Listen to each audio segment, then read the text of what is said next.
Again, pay no attention to the man behind the curtain.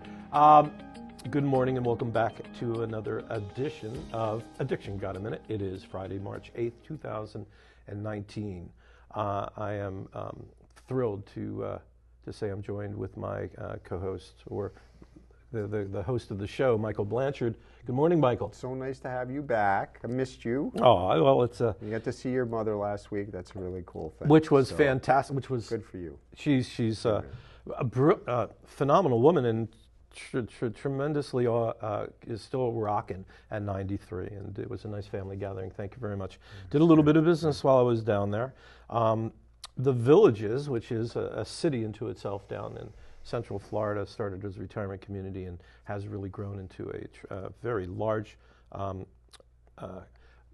It's grown into a very large community with a lot of the issues that we're facing around the country, be it opiates and alcohol. Spent a lot of time in the hospital talking with some administrators and working to see if I can play a role down there. But thank you very much. You did a fantastic job. Michael did a fantastic job interviewing the folks last week. We will have a lot more of that. Yeah, it was a really good experience. In fact, I want to thank John and Kelly Jean for coming on the show. What hit me or struck me, and I don't know how this will sound, but I've never lost a child, and to see a man 20 years later so heartbroken was I don't want to say it hit me, and I just, it's not that you don't know it intuitively, that if you ever lost a child that you would never get over it, but to see it that raw after that many years, and then reading through the newspaper articles, her poetry. I even looked at his Facebook page, and his little daughter is still his Facebook profile picture when she was like 4 or 5 years old. So when you look at it, you're not going to see big, bodybuilder John Murphy. You're going to see his little daughter's face on there, and so I thought it was good in that they had a chance to speak and honor their kids. And I received a few messages. One this morning, I received a message from somebody on Facebook that said that they lost their I can't remember if it was her son or daughter to heroin overdose 4 years ago, and she said it was really helpful and she said she didn't feel alone when she watched the show and read the article in the Times. She felt like nobody wants to go through it, but was a shared human experience, and so she was very grateful that we aired that and did it. And it helped. At least that one person, I think, that we helped get through that. So many thanks to Kelly Jean. Needs to write a book. She's got she's been through so much. She's like I just look up to her. She's been through so much, and she continues to fight and now serve as a source of inspiration for other people. And I think that's our ultimate goal, I think, for those of us that have sunk to the bottom, that we could somehow use that experience to help other people. So it was very, very meaningful to have them. They made the show, not me. It was them. And so that was the good part. And I think if we can get other people that are interested in being here on this show, we all have, I've got people in mind and such. We want to bring people from different sides of all of the issues. And I just got to get my butt in gear and start making phone calls. But if others have an interest in being here or discussing an issue, please get a hold of Howie or myself so that we can bring what's interesting to people here on the island to this show. So, if we are successful in impacting one single person to make their lives better by doing this, then it's a home run. It's worth it. Yeah, absolutely. I can't begin to tell you, I have this philosophy in the back of my mind. I'm not the brightest bulb in the tree. My mother, who's my 93-year-old mother, turned to me at one point. She goes, "You may not be the brightest bulb on the tree, but you're the longest burning." That's my mother. And with that in mind, I've had this philosophy of you can only help one person at a time. And that's the best use of our time. So thank you for that, Michael, so much. We went to an event last night, which was really quite an eye-opening experience, the Island Parents Advisory Council on Special Education. And the IPAC advisory meeting was really an eye-opener for the state of where the high school is today when it comes to dealing with children with perceived special needs and the way that the high school is addressing their concerns. The initial impact was that the punitive measures of impacting people's behavior trumped the needs of the individuals because of their learning disability. And this needs to be addressed. And so last night was a very constructive step forward. There was a lot of opinions voiced. There was a lot of concern that was brought to the surface. But then there was also a lot of factual information shared, some statistics about the rate of the way that people are being addressed, what kind of suspensions and reactions to the behaviors we're seeing, as well as mention of how we compare to other facilities of like kind and size. And the thumbnail sketch to it all is we're no different than most of the country, and our concerns are pretty much the same as them. We have a little more attention being given to the kids than the standard school. We have counselors, and then we have, what was the title? They're licensed mental health counselors, and it was a different type. I don't recall the name, but there were two of them. The two individuals that are there, and one of the gentlemen that was there, his name was Matt. Matt Malowski. And he's there, and he outlined all the different programs and opportunities there are for kids in collaboration with community services. Recovery coaches are there. I think he said there's going to be 3 of them now. Correct. 3 hours a week, so there's a total of 9 hours of recovery coach time to spend with the kids. It's you know what struck me, and I went to the meeting because I was asked to go by some of the parents, and I've worked with some of the kids of the parents that were there, and I looked at 2 extremely well-meaning.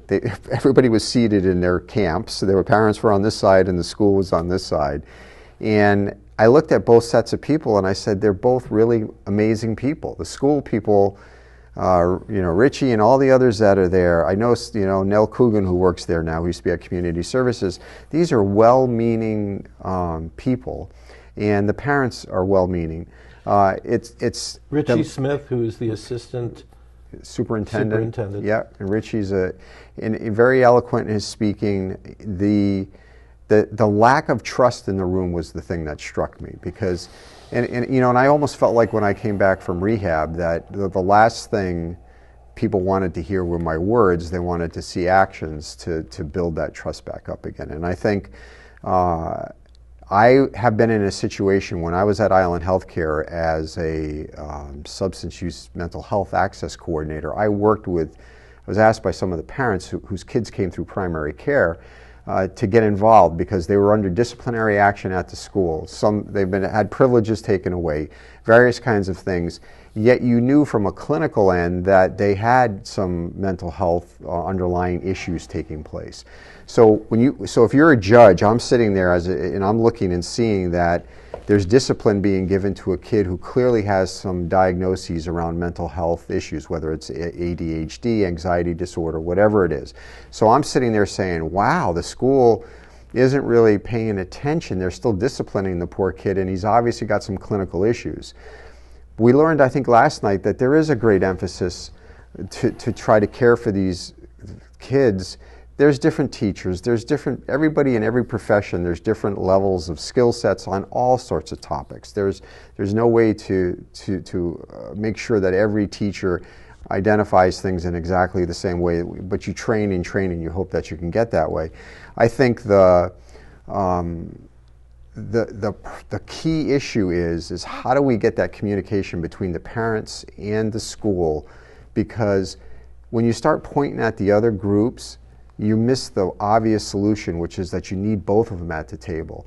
If you have a daughter, if your daughter was being disciplined at the school can know if you're on an individual education plan, if you have a special needs issue. They don't know you as well as the parents. The parents don't know all the time what's going on in the school. And the only way you're going to be able to get an effective plan together is if the person starts to spiral downhill, is that you get the two together in a trusting relationship so that you work on the plan as it needs to happen. And I think that's the piece. And they sound like they have like an individual helps represent the student. But I think in the beginning you almost need to have an intermediary that says, okay, a trusted intermediary that's going to bridge the gap between the parents and the school, because I think they both are working really hard. And I was really impressed with I was impressed with the comprehensiveness of what the school has, but I was also just curious about the lack of trust that's there right now. That's with that group. I think the other part is we need to talk with other parents. You know, there are other parents that may have strong trust in the programs that are there. They're probably not the ones that showed up at the meeting last night, you know. And so I think if people are really going to look at this, you got to acknowledge some strengths, right? So, you know, maybe a multidisciplinary little group that has people representing all aspects of the argument so that we can get a fair understanding.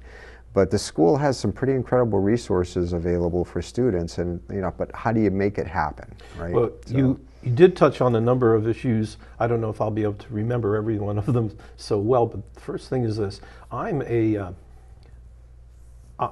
certified recovery coach, and I'm also a certified recovery coach for the emergency department.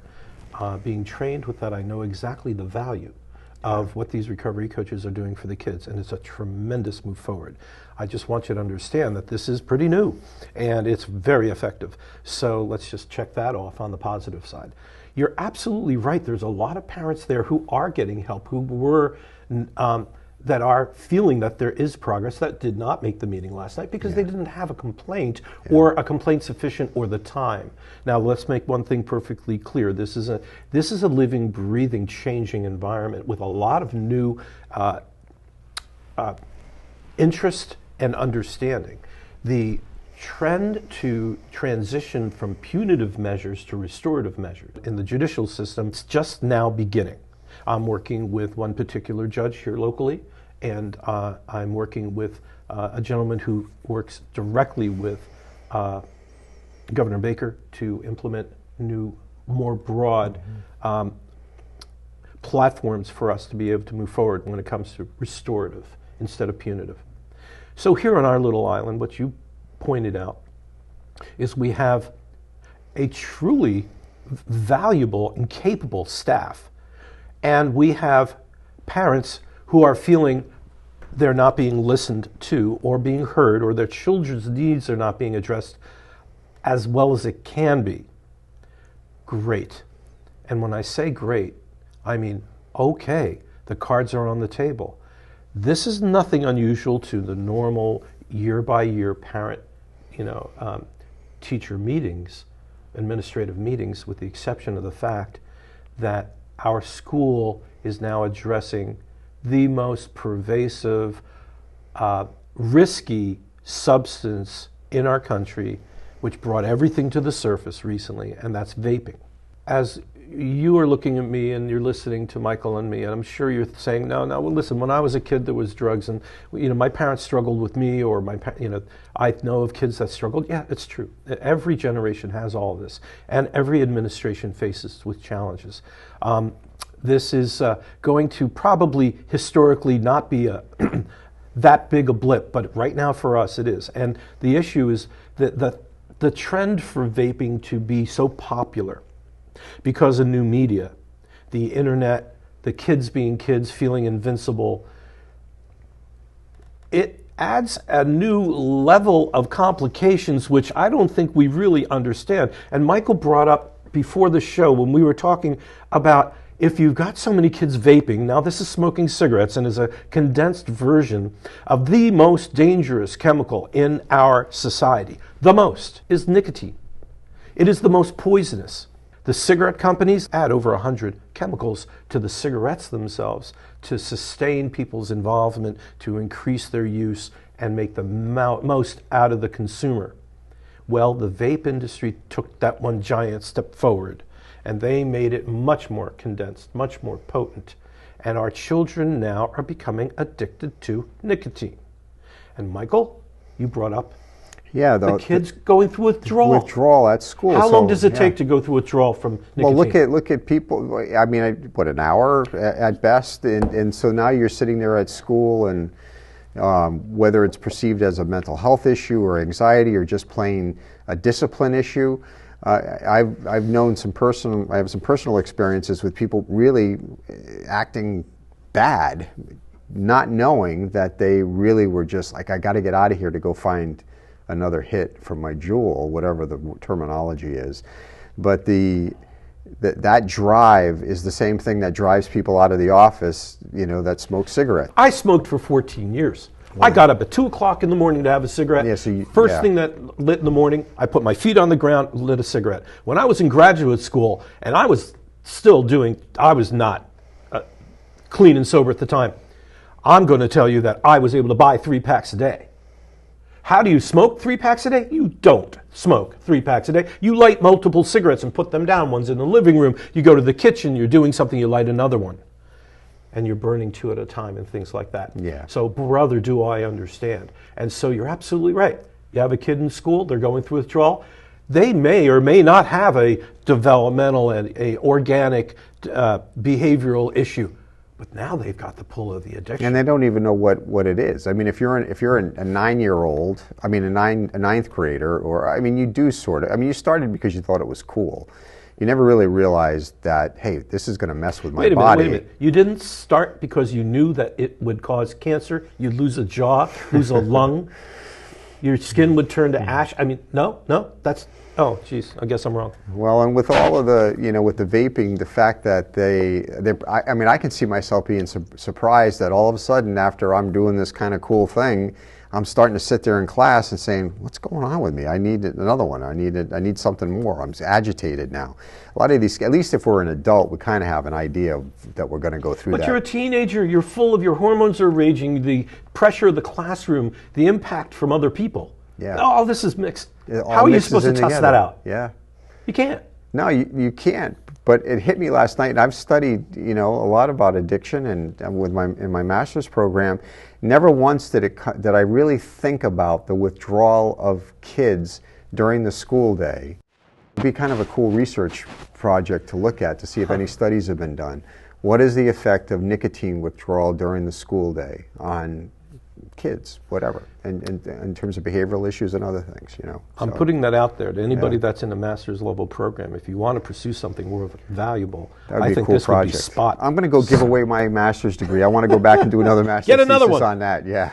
Well, come on. I think really for the sake of the point that we're here to inspire people to take action, brother, this is probably the best thing that we ever touched on, meaning the thing that would have probably the most impact. The opiate issue, pot, edibles, heroin, fentanyl.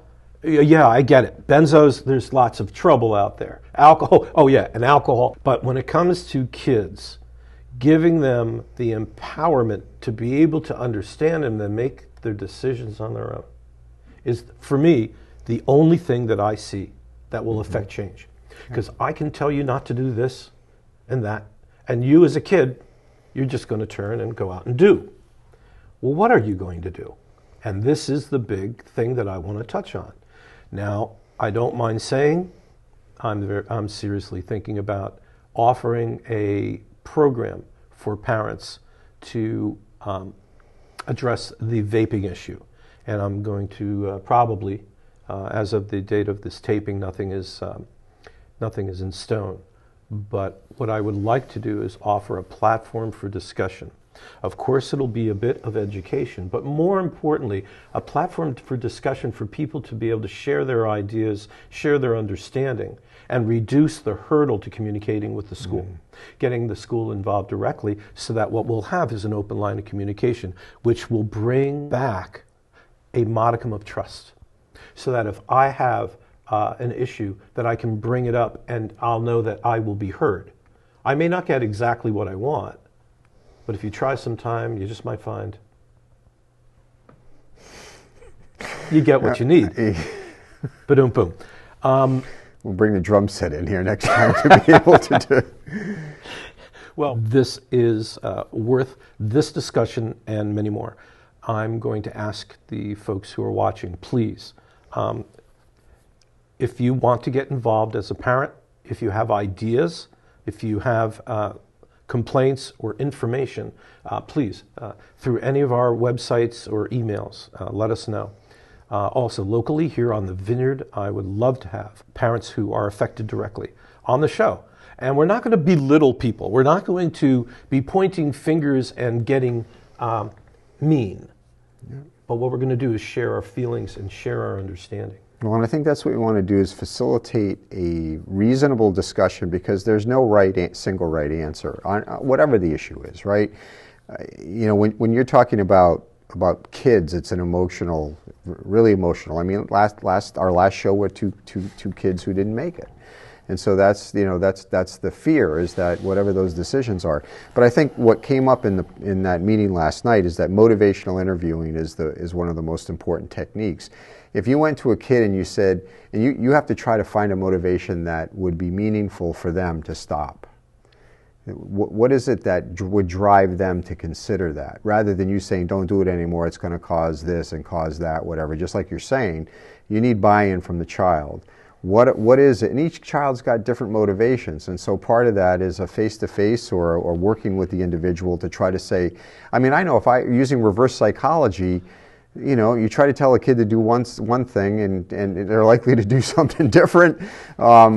If you could find or work with it, and maybe even involve the kids in the process and this is where this public campaign that we're looking to get funding for tries to look at abstinence as the new cool, and how could you get there? And well, it's not abstinence. These terms, I would like very much for us to start to expand the scope of our understanding of what it is we're looking for, and to allow different terms to come in, because a lot of terms that we've been using over the last decade or so have different connotations to them, which really don't represent the state of mind. I, in all of my marketing, talk about return to sanity, not sobriety. Yeah. Because the term sobriety, connotes other things which aren't specific to what it is I'm looking for. A healthy, rational lifestyle which leads smiles and healthy awake in your path. So that's what I'm looking for. By the way, Joy Robinson Lynch brought up motivational interviewing, which is a style of communicating which can be used with children, which is a very natural flow of conversation, which will allow it to do the very answer to the very question you just asked, which is, how do you inspire children to make the right decisions? And this, I contend, to help folks learn to talk to their children in ways that will make them think about their own passions and fears and drives and desires. So what will make them change? I'm going to tell you folks, nothing is going to make a child's state of mind change other than their own passion. What's happening inside them, the motivation that they're finding themselves. And we need to imbue faith and trust and self-love so that they can look for and find and then pursue things which are motivating and inspirational from within. And then they'll change. As you said, prohibition doesn't work. I mean, there are other, devices that used to be made to keep people from doing things. That doesn't work. What does work is people's mindsets. And it's the same thing with adults. I mean, and if people are the word motivational interviewing is I have a simple example. If you are, I'll take me. I go into my physician's office and I'm sitting there and I fill out a form and it asks questions about my alcohol use. And I fill out that I use alcohol to some extent. It flags it a little bit for the physician. So I walk in the room and the physician sits there and says, you're drinking 4 or 5 drinks a night. So that physician typically in the past would say, that's not good for you. You're going to rot your liver out. You're going to turn into an alcoholic, or you may be an alcoholic, on and on. They're going to put their sort of guilt trip on the person. Motivational interviewing, an example would be is if on a scale of 1 to 10, the question says, how strongly do you feel about the need to change your drinking habits? 10 would mean I have to change or else. 1 would mean I'm not interested in changing at all. So what happens when people fill that out, they'll often put a 3 or a 4 because they're really not interested in changing, but there's a little something going there. I mean, it would be cool if I could cut back because I'm drinking 3 drinks a night. And this is what's going on in their head. So the physician then looks at this sheet and says, so, you know, you put a 3 down here. Tell me about that. And why wouldn't you have said a 1? So that's what you're looking for, is the difference between a 3 and a 1. You're trying to find out why that person, they had some motivation for saying, I'm going to give it a 3. I'm not going to say a 1 or a 0 or whatever. And what does the 3 mean to you? And what's the 3? And so then the physician can then say, tell me about why you did the 3. And they're likely to say, well, you know what, I've gotten hungover a few times, or you know, my wife's gotten mad at me because I've been drunk, and then suddenly you're hearing things that are in that person's brain that could be an angle to be able to pursue a desire to try to reduce drinking. So that's what motivational interviewing is. You're searching for the motivations within that individual that you might be able to tap in order to get them to change. So you've been waking up with hangovers. Yeah. And your wife's angry at you. Yeah. What happens because she's angry at you? And you follow it through, and what's the result of that? This is the motivational interviewing style, where you allow the other person that you're talking to reveal more and more and guide it their way. Yeah. That would be a really good subject. We should probably do an MI show, talk about techniques and capabilities. Yeah, we could do like role play. No, maybe not. Like we just did. Yeah. Listen, one of the things which, we get, there's a TV commercial about being sock blind.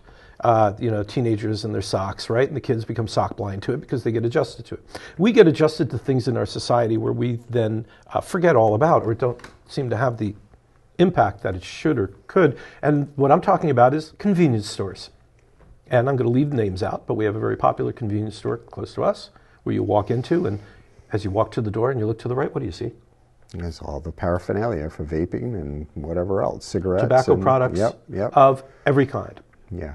Now, I was involved in the power sport industry for quite a few years and used to travel around with sprint cars, stock cars, and HRA and do stuff like that. And I actually got involved with a race team, and I chewed tobacco for years. Mm-hmm. And chewing tobacco is really, let's just say that it's not a pleasant habit to get involved in, and really difficult to break.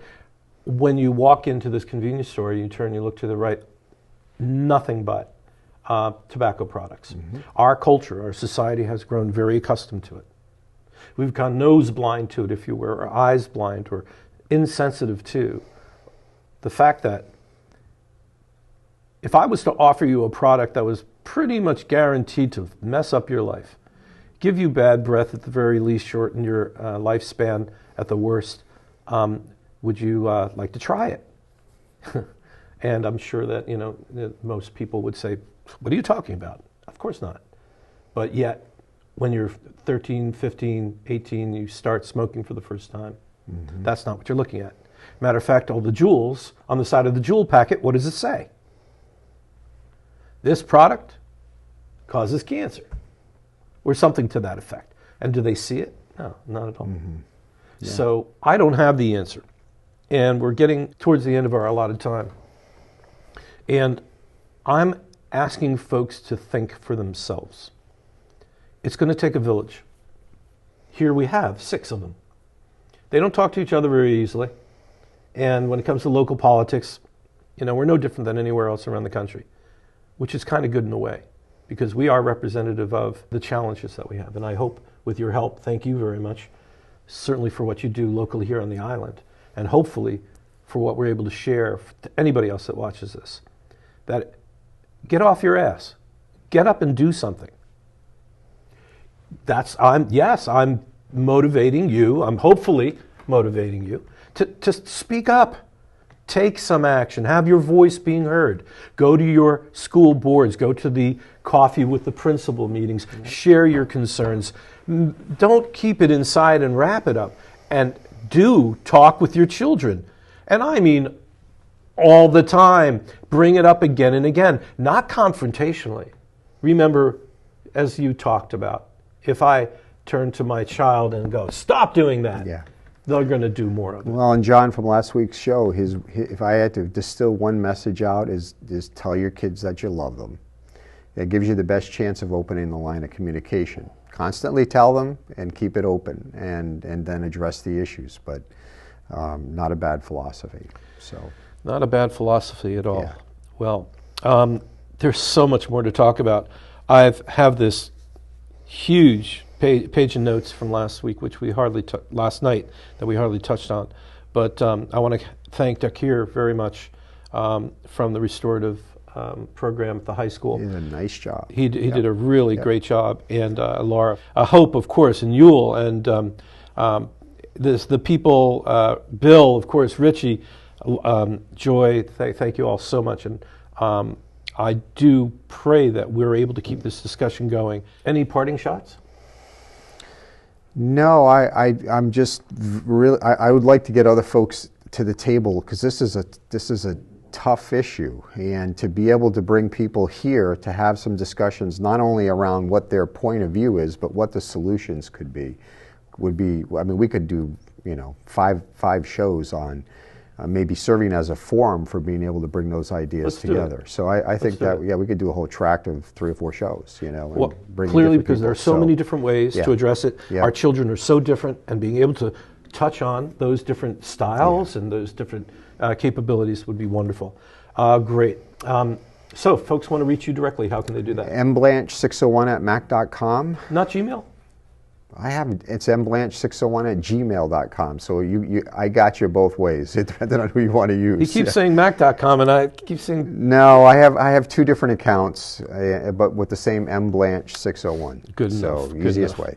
And I can be reached Howie at howiemarlin.com, or the Addiction Got a Minute Facebook page. Both of us, the website, LinkedIn. We're everywhere now. Take a look at our last at the MV Times article. And there was an article. There was an article. We're in the paper today. Really? Yeah. Do tell. So that article is about our show. Was it? And it's about the focus to a degree on the show from last week. Yes. So that was good, and it also highlighted MVTV, these wonderful people here. What's the place? On Martha's Vineyard. MV, what's that stand for? Martha's Vineyard Television. Oh. Yeah, so that was good, showing the value of this station here. And it was Lara O'Brien wrote the article. She did a really nice job. Who? Lara O'Brien. She did a good job? She did a good job. That's wonderful. She's a good writer. That was great. And so thank you, Laura. Of course, thank you, Times. Thank you, MVTV.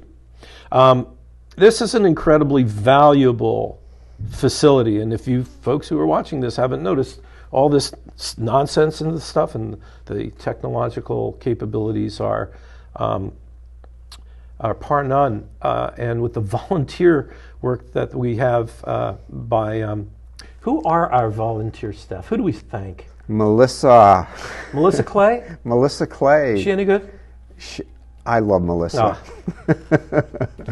Thank you, Melissa. Melissa's amazing, and that's Carl? this Carl whole. The only thing I want to do is levitate the desk.